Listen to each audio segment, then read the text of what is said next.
You talk to people here, and they don't know the basic thing about, the gospel, about that you have to surrender, that you have to turn around and actually ask Jesus for forgiveness. Things that you would take for granted, actually ask Jesus for forgiveness. Things that you would take for granted, people don't seem to know. The scripture that touched my heart before I went to England was Matthew 9:36 and 37, where it says that Jesus saw the crowd, saw these people that were hurting, and he had compassion. And that was my prayer before I went to England, that I would have compassion, that God would give me compassion, that God would give me the eyes to see these people the way he saw them.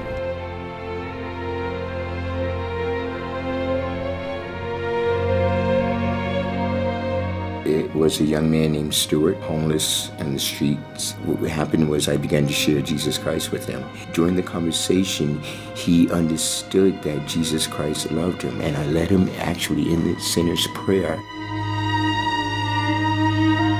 Chuckled to an actual laugh, and he began to laugh, and the reality of what Jesus Christ had done in that moment in time in that young man's life was apparent. He was laughing, and he understood that God had did something special in his heart.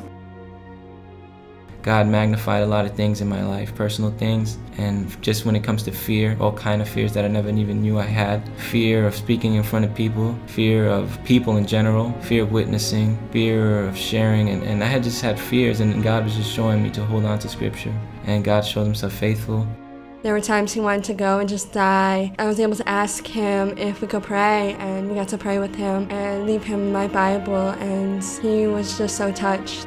But just being there, I understood, just be yourself and talk as you feel led.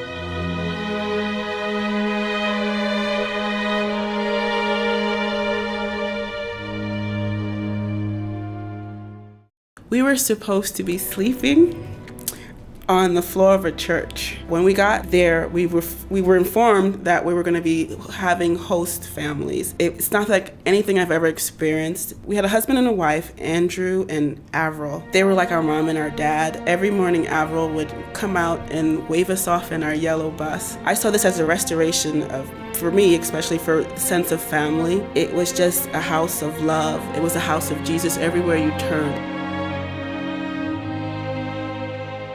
And on the last morning, there was the oldest member of their team who came in, and he said, "It's my house and I have something to share with you." And he said, "When you first arrived, you called me sir, and that was a sign of respect. And as the week went on, you called me David by my name, and that was a sign of a friend. Towards the end of the week, you called me Dad, which is a sign of endearment. But the last night, you called me Papa, which is a sign of love."